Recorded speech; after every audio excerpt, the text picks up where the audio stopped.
Welcome to new TV Telugu. ఇప్పుడు Telangana top 10 చూద్దాం. Bharatiya Janata party Yellareddy పట్టణ శాఖ ఆధ్వర్యంలో తెలంగాణ వియోజన దినోత్సవం ఘనంగా నిర్వహించారు. ఈ సందర్భంగా బీజేపీ నాయకులు ఎల్లారెడ్డి గాంధీ చౌక్ లో జాతీయ జెండాను ఆవిష్కరించారు. ఈ కార్యక్రమంలో రాష్ట్ర నాయకులు మర్రి బాలకిషన్, బత్తిని దేవేందర్, పట్టణ అధ్యక్షులు ఆగల్ దివిటి రాజేష్, జనరల్ సెక్రటరీలు కుచ్చుల కంటి శంకర్, శ్రీను మరియు మాజీ ఎంపీపీ నక్కా గంగాధర్ పాల్గొన్నారు. ఈ కార్యక్రమం ద్వారా బీజేపీ తమ రాజకీయ ఉనికిని చాటుకుంది. కామారెడ్డి జిల్లా బీపేట్ మండలంలో సొసైటీ వద్ద యూరియా కొరతతో రైతులు తీవ్ర ఆందోళన వ్యక్తం చేశారు. వ్యవసాయ అధికారి ప్రవీణ్ ను కలిసి లారీ వచ్చే వరకు ఆలస్యం అవుతున్నందున తమకు వెంటనే యూరియా పంపిణీ చేయాలని డిమాండ్ చేశారు. లేని పక్షంలో తీవ్ర పరిణామాలు ఉంటాయని రైతులు హెచ్చరించారు. ఈ కొరతతో పంటల సాగుకు ఆటంకం ఏర్పడుతుందని రైతులు ఆవేదన వ్యక్తం చేస్తున్నారు. తెలంగాణ రాష్ట్ర ప్రజా పాలనా దినోత్సవం సందర్భంగా రాష్ట్ర అటవీ పర్యావరణ దేవాదాయ శాఖ మంత్రి కొండా సురేఖ కిల్లా వరంగల్లోని అమరవీరుల స్తూపానికి పూలమాల వేసి నివాళులు అర్పించారు. ఈ కార్యక్రమంలో వరంగల్ జిల్లా కలెక్టర్ సత్యశారద, వరంగల్ ఏఎస్పీ శుభం ప్రకాష్, జిల్లా అధికారులు, పార్టీ నాయకులు, కార్యకర్తలు పాల్గొన్నారు. ప్రభుత్వం ప్రతిష్టాత్మకంగా అమలు చేస్తున్న భూభారతి దరఖాస్తుల పరిశీలనలో జాప్యం లేకుండా వెంటనే పరిష్కరించాలని కలెక్టర్ టి వినయ్ కృష్ణారెడ్డి ఆదేశించారు. ఆయన సాలూరా తహసీల్దార్ కార్యాలయాన్ని తనిఖీ చేసి రెవెన్యూ అధికారులను పరిశీలించారు. బోధన్ సబ్ కలెక్టర్ వికాస్ మహతోతో కలిసి మండలంలో భూభారతి అమలు తీరుపై సమీక్ష నిర్వహించారు. రెవెన్యూ సదస్సుల్లో వచ్చిన దరఖాస్తులను అన్ని పరిష్కరించారు. మహబూబ్ నగర్ జిల్లా కేంద్రంలోని ప్రభుత్వ బీసీ బాలికల వసతి గృహంలో MLA Yennam Srinivas Reddy study hall, dining shed ను ప్రారంభించారు.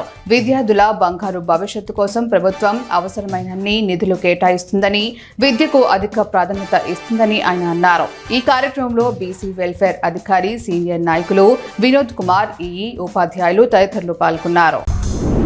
జోగులాంబ గద్వాల జిల్లా పుల్లూరు టోల్ ప్లాజా వద్ద సీఐ రవిబాబు వాహనాలను తనిఖీ చేశారు.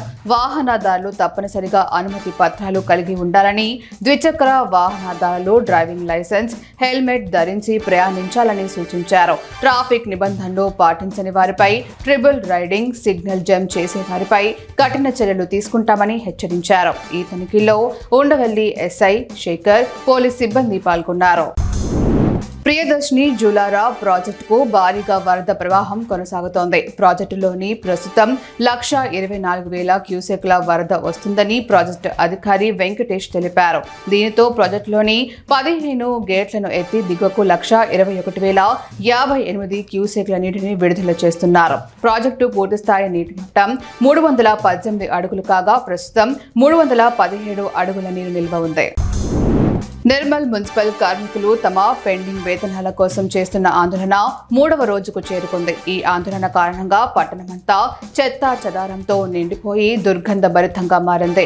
పాత, కొత్త బస్టాండు, మంచిర్యాల, ఈద్గాం, మౌలానా ఆజాద్ చౌరస్తాలతో పాటు నారాయణ రెడ్డి మార్కెట్ ప్రాంతాలు కూడా చెత్తతో నిండిపోయాయి. వర్షం కారణంగా పరిస్థితి మరింత దయనీయంగా మారింది. ప్రజలు తీవ్ర ఇబ్బందులు ఎదుర్కొంటున్నారు. దుబ్బాక మండల పరిధిలోని రామక్కపేట గ్రామంలో గాంధీ, అంబేద్కర్, వివేకానంద విగ్రహాల వద్ద అఖిల రాజ్ ఫౌండేషన్ ఆధ్వర్యంలో కూకట్పల్లి ఎస్ఐ తౌడ సత్యనారాయణ సమక్షంలో రాజకీయ నాయకత్వ శిక్షణ వాల్ పోస్టర్ విడుదల చేశారు. సెప్టెంబర్ 20, 21 తేదీలలో దుబ్బాక రజనీకాంత్ రెడ్డి ఫంక్షన్ హాల్లో 2 రోజుల పాటు జరిగే ఈ శిక్షణకు అన్ని పార్టీల వారు పాల్గొనవచ్చని, ప్రజల్లో రాజకీయ చైతన్యం కలిగించేలా మంచి వ్యక్తులతో తరగతులు నిర్వహిస్తామని తెలిపారు. Siddipet police commissioner Anuradha police అధికారులు, సిబ్బంది సమన్వయంతో విధులు నిర్వహించాలని ఆదేశించారు. వార్షిక తనిఖీల్లో భాగంగా సిద్దిపేట ఏసీపీ కార్యాలయం 2 టౌన్ పిఎస్ ను సందర్శించి సీజ్ చేసిన వాహనాలు, రికార్డులను పరిశీలించారు.